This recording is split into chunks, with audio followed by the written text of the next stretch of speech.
Bonjour, people. Welcome to the first episode of the PTMA Podcast in 2026. Gosh, no Sky. Nick Bander, didn't you? Nick sacked her. No, there's just so much on. We allowed Sky a bit of time off the podcast for today. She's slightly upsetting because she does add a decent dynamic to it when she stops talking a bit of shit.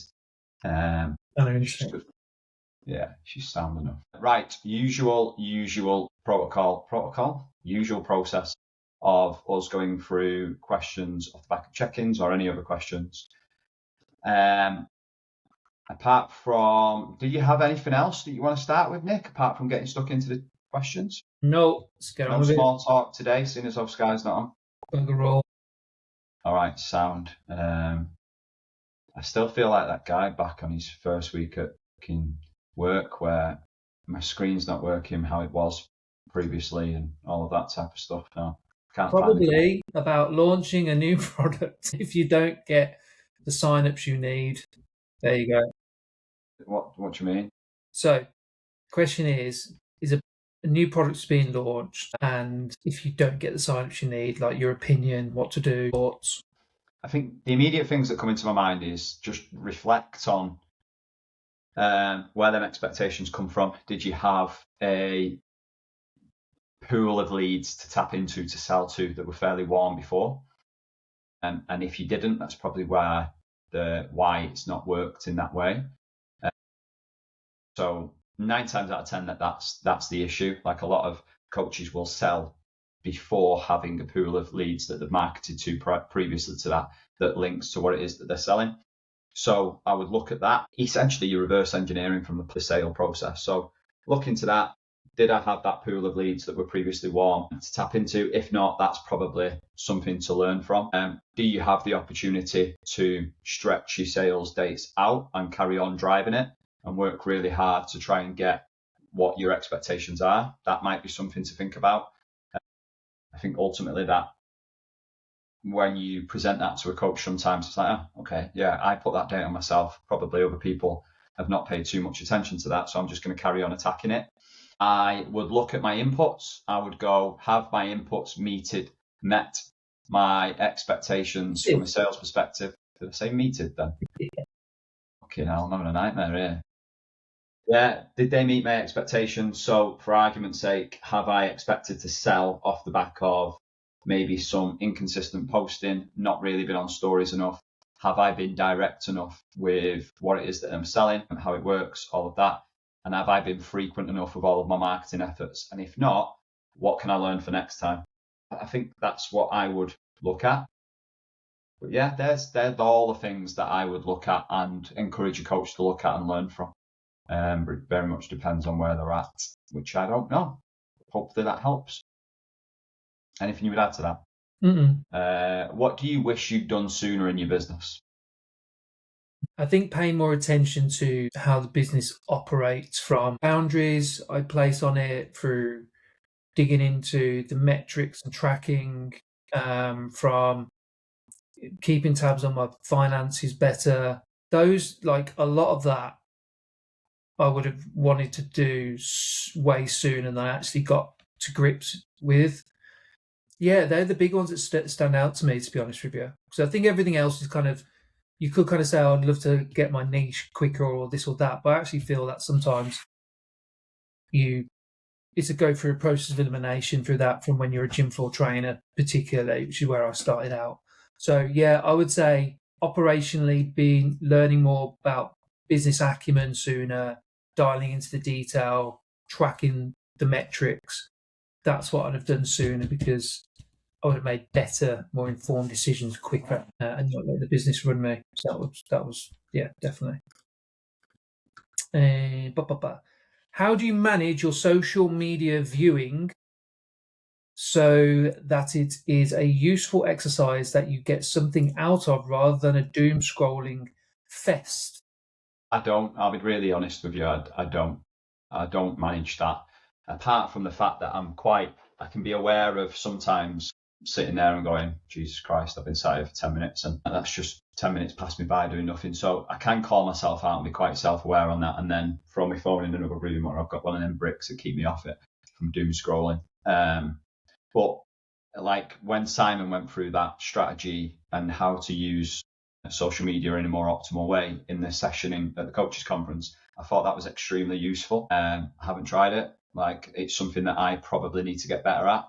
But I'll be dead honest, I actually, for the majority of the time, really enjoy being on social media and going through certain stuff. And like I found myself over Christmas, obviously my screen time was a little bit higher, but I found myself over Christmas, like some of the videos, like I was just laughing my head off throughout, and I'm like, I'm okay with that. I'm fine with it as long as I'm not wasting too much time from a productivity perspective, or I'm cautious of not being present with the kids and doom scrolling and all of that. But in regards to managing it, I haven't really got a process. It's something that probably I need to get better at. Yeah, I wish I could probably do what Simon said on that coaches conference, and maybe I need to work on that myself a little bit more. But predominantly when I go on it, I catch myself in work time sometimes going, whoa, wait a minute, get that out of the way, and that's too long. When I go on it, a lot of the time it's with intent of, do you know what, I'm found a funny video, I'm now going to watch another fucking 10 funny videos to make me laugh, or whatever it is, or something useful. So yeah, I'm probably the wrong person to ask. I haven't really got a process to do that. I just can be quite self-aware and then be disciplined to go, whoa, you've been on it over 10 minutes here, get a grip of yourself. So yeah. But for those who wasn't at the coaches conference, the way Simon explained it is that people use the platform wrong, in a sense of they will post and then scroll for hours and doom scroll constantly. She was like, you need to get into the habit of as to be a business owner on social media by posting and then only going on and using Instagram for usage of the business, which is searching stuff that's done well within your niche and then saving that stuff, all of that type of stuff. So he had some really good methods for that, but I can't say I spend a hell of a lot of time doing it. I'm normally just a normal user of it. Anything you do that helps you manage it? Doom scrolling? Don't really doom scroll, in all honesty, I don't think. No, I don't find myself doing that, I don't think. And maybe I do, I'm not aware, but not generally. Next. Right. Shoot. Oh no, it's me. Oh, and do you know what's happened now? It's logged me out. Oh, I'll ask myself a question. No. Wait. Be patient. For once. I have 800 followers on Instagram and 80 on my email list. Do you think I should divide my time 50-50 between these? I think if you're looking at them as separate entities, yes. I think if you're looking at it from a how can I systemize my content creation, no. Because I think what's going to happen and what needs to happen, I think personally, is like, obviously your Instagram and your Facebook and your TikTok, etc., is very short form based content. But I think a lot of coaches think of marketing as a short form basis, where I believe going into this year, last year, actually like probably the last 12 months, to be honest, there needs to be way more strategy behind the Instagram and your TikTok being your window and pulling people into longer form content like emails and podcasts, etc. Actually, I think you should start with longer form content and then break that down into shorter form so that it pulls people through. So there's like a bit more of an intent behind it. I think you should be looking at it, how those two platforms interact with each other, to be honest. So yes, but I do think that maybe you're thinking of them slightly separate entities where I don't think you should. Next. Tips on not getting overwhelmed in Jan. I think normalise that, right? But then accept that usually it's two different, generally speaking, it's two different things that's causing that. The first one is basically not being organised. So basically not sitting down and going, these are my big kind of blocks of work that I'm prioritising right now that relate to my goals. And these are all of the actions that need doing for them, right? So that's one common solution to that problem. And I'll go into that in a little bit more detail in a minute. The second one is probably having too much choice. You're overwhelmed because there's too much choice and you're giving yourself too much freedom or too much choice. And that normally looks like probably having next to nothing booked into the calendar to keep you accountable to the specific focuses you need to do in the times that you need to do it. So it's quite open, and then you just have this to-do list and you're like, oh, shit, where do I even start? Okay. So with both of them, it's making sure that you're trying to be as organized as possible. So something that I've talked a lot about in the check-in feedback actually is make sure that you highlight what your big blocks of work are going into Jan, Feb. So you know that these are the top 2 or 3 things that you need to be working on. It aligns with your goals, and these are the list of jobs or actions that I need to do, whether I need to do them weekly or daily. And then I need to make sure that all of them are booked into my schedule. And then clear, a bit like we do in the check-in, of going, these are my top 3 priorities to get done by the end of this week. And then by the end of that week, you reflect and go, did I achieve them or not? And then set next week up. For me, like feeling overwhelmed is probably caused by what I've just gone through, and the solutions to that are one of them are what I've just explained. I think a lot of the time it is kind of just having the time to get clear, get organized, get focused, and then get specific with what it is that you need to do so you can stay focused and not have this kind of paradox of choice, which causes overwhelm all the time for most people in general. Anything you would add to that, Nick? Well, I didn't listen to what you say, but, well, start of the year is going to go on, Anthony, do you know what I mean? The only one thing I've noticed a few as the guys is obviously we did a lot of planning for this year pre-Christmas, and I think a few of them have just not referred to that as the week's gone on. They've got back into the business and they've got to grips with clients and just being busy and not referring to that. So that's one thing that I've noticed a little bit, only for a few, but still notable. So refer to your goals and your plan. That's what I said. All right. The next one, when your client starts to lose consistency and you feel you've done everything you can to help them get back on track, how do you continue to show up for them without feeling like you're chasing them? Good question. Great question. First thing I would say is remind yourself of their goals and what they want versus what you want them to do and your expectations of them. I think sometimes we can create issues when sometimes they're not there. I'm not saying that this is the case, but that's the first place to start is how much do I understand and know of their goals? When was the last time I checked in on that? And did the conversation go? That's the first place I'd start, just to realign yourself. Because sometimes especially over like the last 3-4 weeks, clients might have gone a little bit quieter, might have not been showing up like they used to pre-Christmas. Sometimes that can play on your mind a little bit. So that's the first place I'd start. The next place I'd start after that is if I'm not sure of it, or if I haven't checked in on those for a while, or I feel things have slightly changed, or their behaviours aren't aligning with those, I would probably start to reach out in regards to that. Not to solve the problem, but just to learn, just to understand, to learn. And that allows me then to realign with where they're at currently. Because people are going to be going through a million and one different things, and that it be affecting them in a million and one different ways. And usually a very common trait is people just back off and they go quiet, and they back off and they go quiet. So a bit of space, but also I think those two things is where I'd start with that. Anything you'd add? I don't think so. It's a fucking brilliant answer. I don't even want to ask this question because he's such a tool. Why? I think it's a good question. What's your favourite part about getting old? Just really, imagine him writing it when he's doing it. Yeah, but do you know what? I like his questions. I think they're good, and it breaks it up. My favourite part of getting old is two things: is appreciating time more and being present.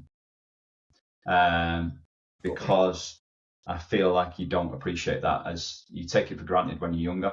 So that's a really good part of getting old. You kind of go in, I need to appreciate this time and be present and all of that type of stuff. Yeah, so that's one. And I think as you get older, you give less shits about the things that really used to bother you when you were younger. I think that's a really good part of getting old. It's kind of going, oh, fucking hell, why am I even bothered about that? Why am I giving it headspace? Fuck it off. Don't really care. And you give less shits about that type of stuff. You just move on quicker. So I think, yeah, they're my two favourite parts. Anything else you would add? No, I'd agree with the second one. Massively. Yeah. I'm wearing granddad pajamas. Do you see me turn up on my stories yesterday just in my pajamas? What do you wear pajamas? I've got my first pair of pajamas for Christmas this year that I think I've had since I was about 9, and I've fucking not been out of them. I swear. Anyway, what's the one question you ask yourself all the time but still don't have an answer for? God, where does Max get his questions from? That's what I ask myself all the time, but I don't know the answer to. God, will it ever end? I don't know. God, I have to get back to that one. I know we'll get back to that one. I'll write that one down. You've pretty proper stumped you there, Annie. Yeah. What would yours be? Have you got one? Mate, fucking Layson asks me questions all the time, and I'm like, I ain't got the answer to this one, so never mind answering this one. Do you know what I mean?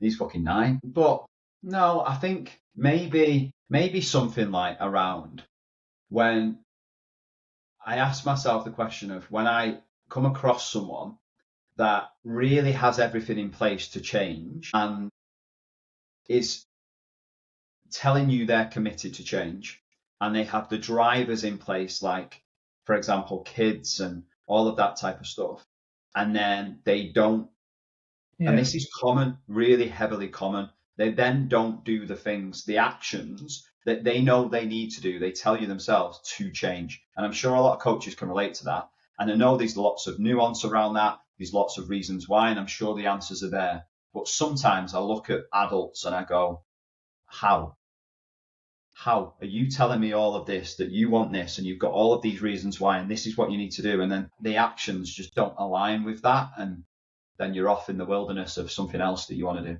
Like, it's constant. And I know there might be multiple reasons for that, but sometimes I sit there scratching my head and think, well, how after that conversation last week?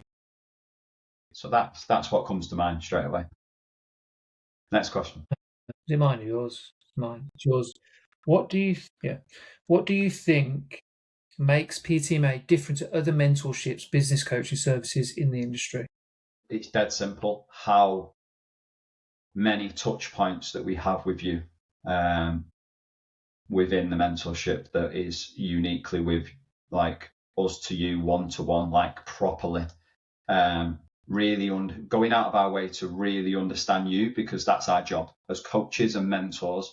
Our job is to understand you as a person, your kids, your family, your situation, your environment, your values, what's important to you, why it's important to you, and then doubling down on the frequency of contacts that you get on a one-to-one individual basis in order for you to get to where you want to be. Honestly, at a point, so I sit there and to Nick and I was like, there's probably too much touch points, because we're literally with you as consistent as we possibly can to help you get to where you want to be, especially for the price points. I think we can genuinely sit here and go, what makes us different is the high level of touch points and the absolute focused one-to-one level of support that gets to know you, what you want, what you need, why you want it, and then put a plan in place to make sure that you get there. I don't think I know of anywhere else or anyone else that offers that level of one-to-one support, and that's kind of what we prided ourselves on from day one. It's held us back at points as well, but we absolutely stand by it. So for me, that's what makes us different. Anything you would add? I think the genuine focus on you leaving the mentorship as not just having more money in the bank, but as a better coach person is massive for us. I think those is definitely not a transactional number that you come in and you're just one of X amount of people on a Zoom call in the background. You're not handed off to a success coach or an accountability coach. So I think that's what really kind of sets us apart. And at the price that we position it at for all of that is, I think, like, still aligned with personal trainers and coaches. Yeah. Managing different price points within the business. Had a couple of inquiries for just programming. How to price this. How to price this? Do you want to take this one because you know more? Or so if it's just programming, I would base this off looking at your online coaching service as a whole, and then the price point of that.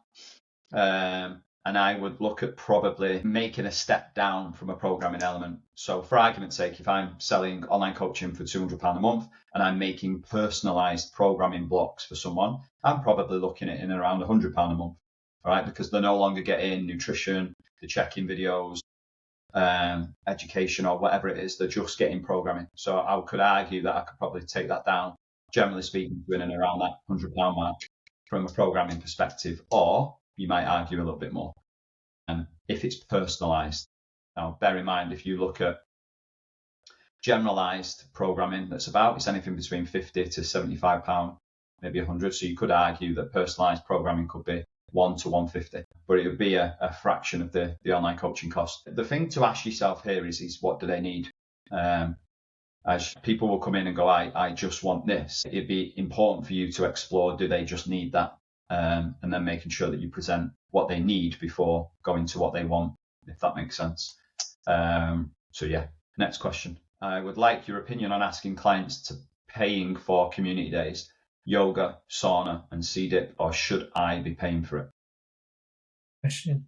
I think if it's for the community and you're not making money off them, which you're not on events, then I'd be asking clients to pay, definitely. I know, like, all the stuff we do, like we've got our 12th year anniversary in a couple of weeks at the gym. We're all paying for the tickets. You could do it two ways. Obviously, pass the cost on to them directly. I think that's more than reasonable. I don't think that's out of the question whatsoever. Or it could be a general donation where it goes towards charity and you do X. That's what we do on our kind of bank holiday sessions. But I think that I'd absolutely pay for it, 100%. Unless it's like a monthly yoga teacher that comes in, I think and it's a part of the kind of service, I'd probably push that a bit, pay for that.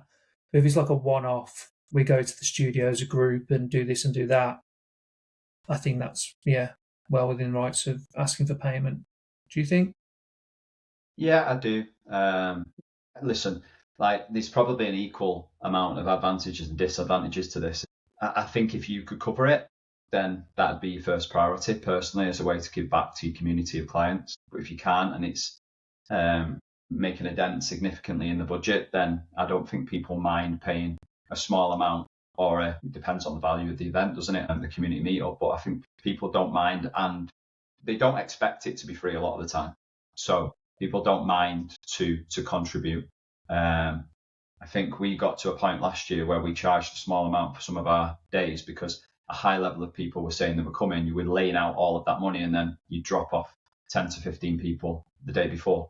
So we were like, well, actually, we can't keep doing this. We've done it for 3 years and it's not the right thing. People need skin in the game and the accountability to be there. And I think if people pay, that probably increases that value and the accountability for them to be there and be invested into it too. So there's plenty of advantages and disadvantages. I think me personally, if that was me in that environment, I'd try and take care of that cost first.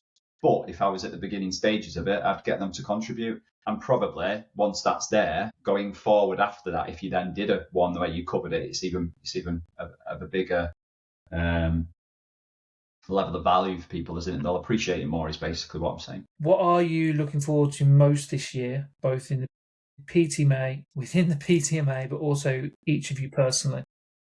Within the PTMA, the rise of the launch and the rise of the connected coach is something that I'm looking forward to watching, seeing, being involved in. I'm really looking forward to that.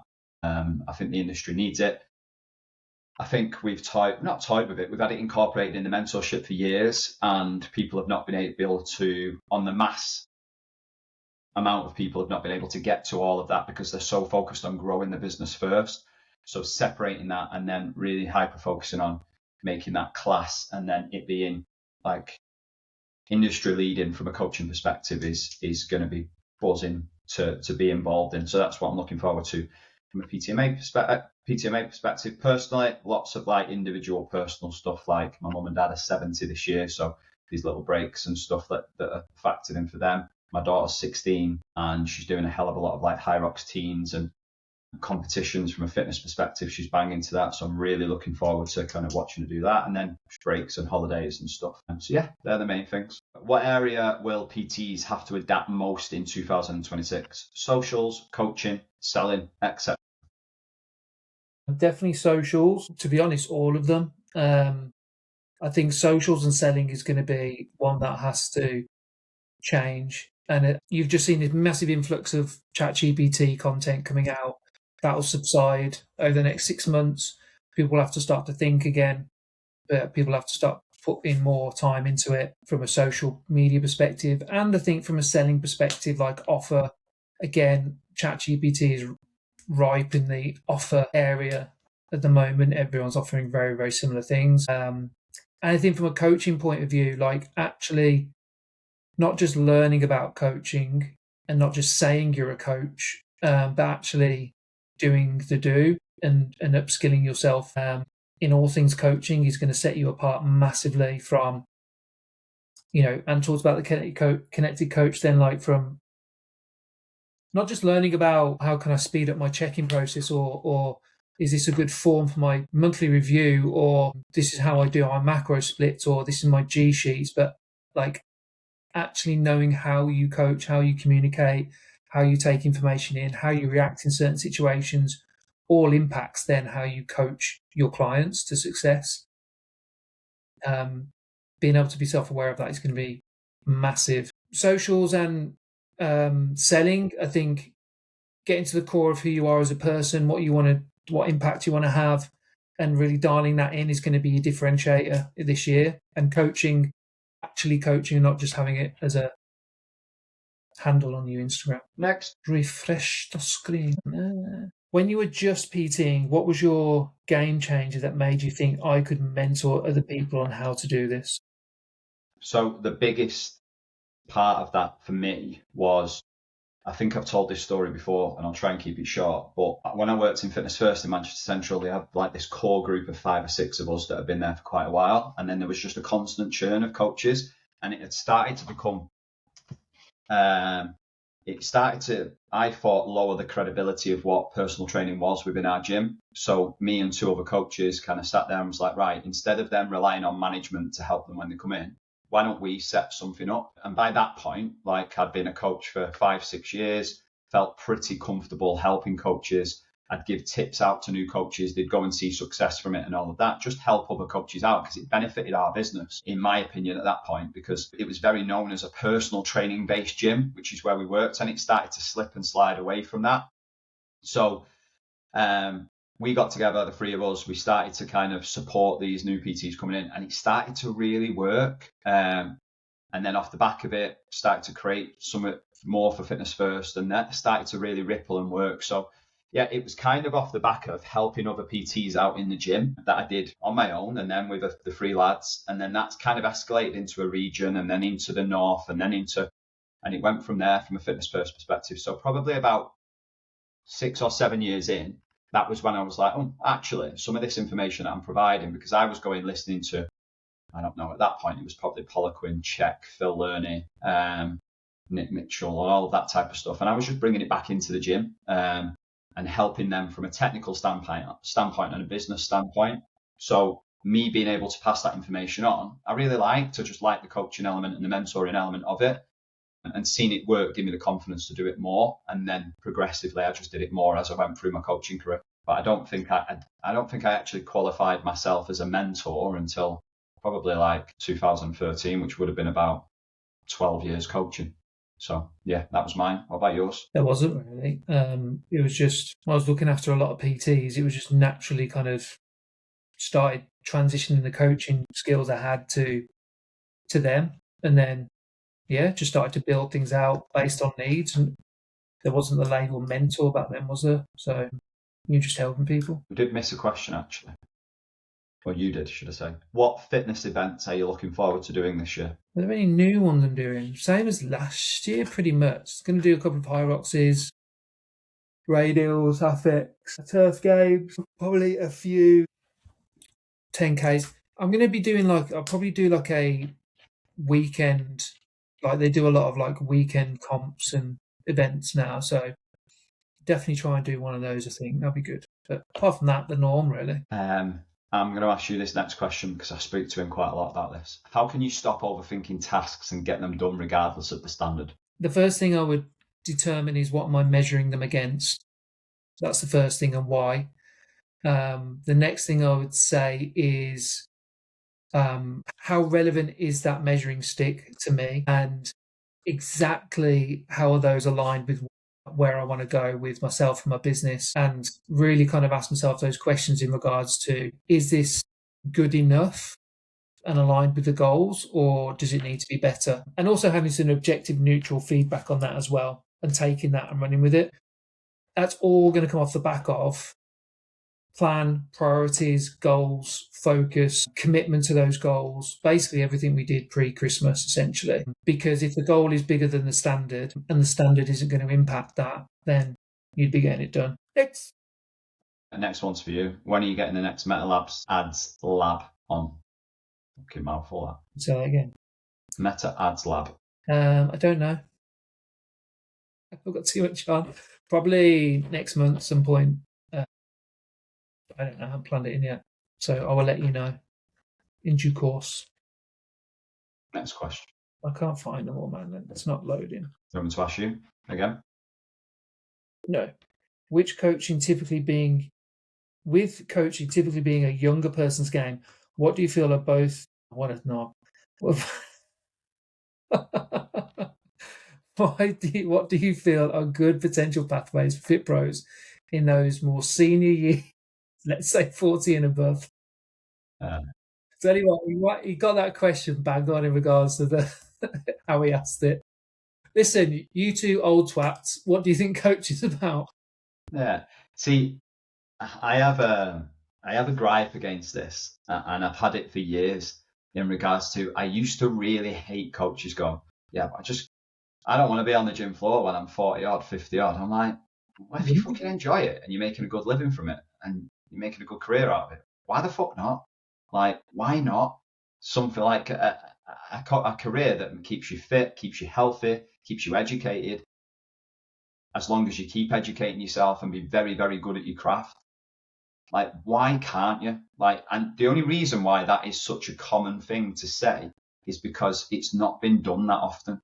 Because we're still a very young industry, and the majority of people in it are younger, because essentially the industry's been 30 years old max. So probably these people like me, Nick, and people beyond us, let's say 10 years beyond us, are them still in the industry? I'm not too sure, but I hope a lot of them are. But I feel that, like, in regards to good potential pathways, like, that might be you just being a very, very experienced, knowledgeable, educated. Look at the science that changes all of the time.